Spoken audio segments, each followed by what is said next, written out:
Right, good evening everybody. Welcome back to the channel. So tonight, it's a bit fortunate this is because weather didn't predict it. We've got a clear night on a just after new moon, so we've got a very thin crescent moon coming down. Hopefully, I can't see the thing at the moment. Just over that bank of trees which is on the bend of the river just near the Harrington Bridge. I mean, lockdown's pretty much over and done with in terms of restrictions on travel, but I had not planned to do anything tonight, and this is a real sort of one-off. So what I'm hoping to do is get that thin crescent moon when the afterglow starts to die down, and you can probably see it at the back of me. The sun's just gone down, and yeah, I've just got to wait for it to appear, and I've just spotted it. So right, okay, yeah, that's awesome. And now I've just got to work out how to get it's going to be setting just over the motorway. The obvious shot where I don't want to do it again is back towards the church. So let's try and do something different. Let's see if we can get the river in. That'd be nice. Yeah.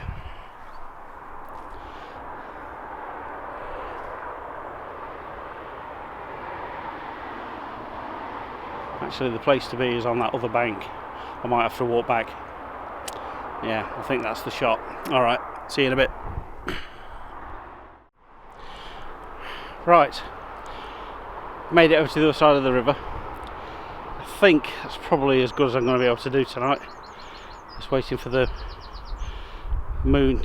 I think what I'm going to have to do is a vertical panorama, because I've only bought my 70-200mm lens, and if I want to get some foreground in, I think I'm going to have to get the river in the bottom, the far bank, which will then, still be in focus, and then the moon. And the balancing trick here is just to wait long enough for the moon to come down, but not lose the afterglow from the sunset. So I'm going to crack on with that now.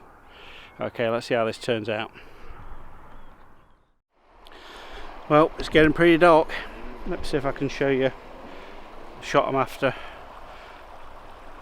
Oh, you can see that now. You can probably just see the moon about there. There you go. It's got the bend in the river, and with the long exposure it's really smoothing the water out, but we've got this lovely afterglow from the setting sun.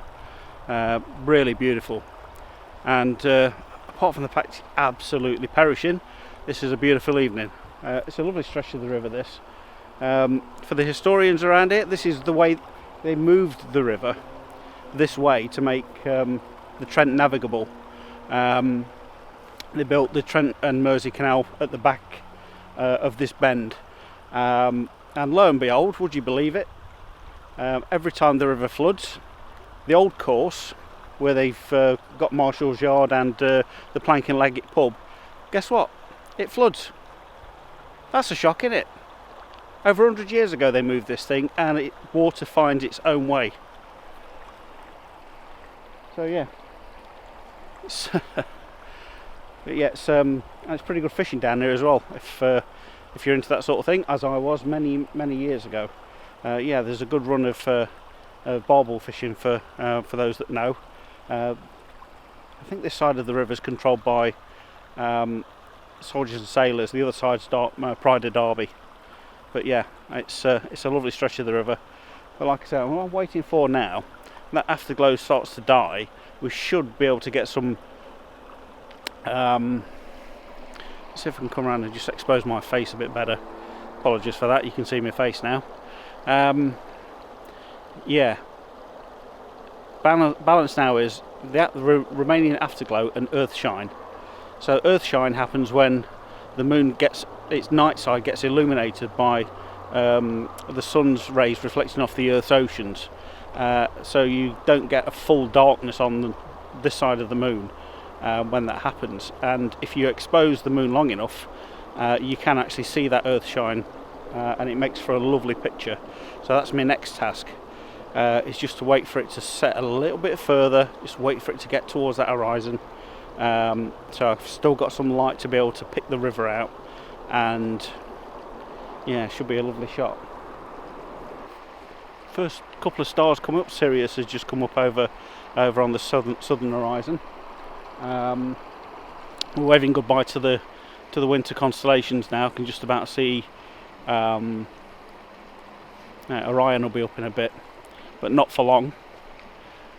Yeah, but tonight is mainly about picking up the moon, and with a bit of luck, if I get a chance, I'm going to head back to the den, get the shed open. I've got some more work to do on a deep sky astro target called M57, and also in this video I'll share with you what I've been up to during galaxy season, because it's just been mad hectic. I've had all sorts of stuff to deal with, not least of which saying farewell to my colleagues in Royal Mail and leaving the business after 40 years. Hopefully to pursue a career in doing daft stuff like this, like wandering around the riverbank very late at night trying to take photos. But you know, against that point in my life where I need to do something different, a bit more challenge. I won't say a bit more challenging, something else that will challenge me. So yeah, so I've had all sorts going off in sort of March and April. This is the first chance I've really had time to put a video together. Yep. So there you go. One last look for you. There's the moon. That's going to be a belting shot if I can execute it. Let's see what I can do.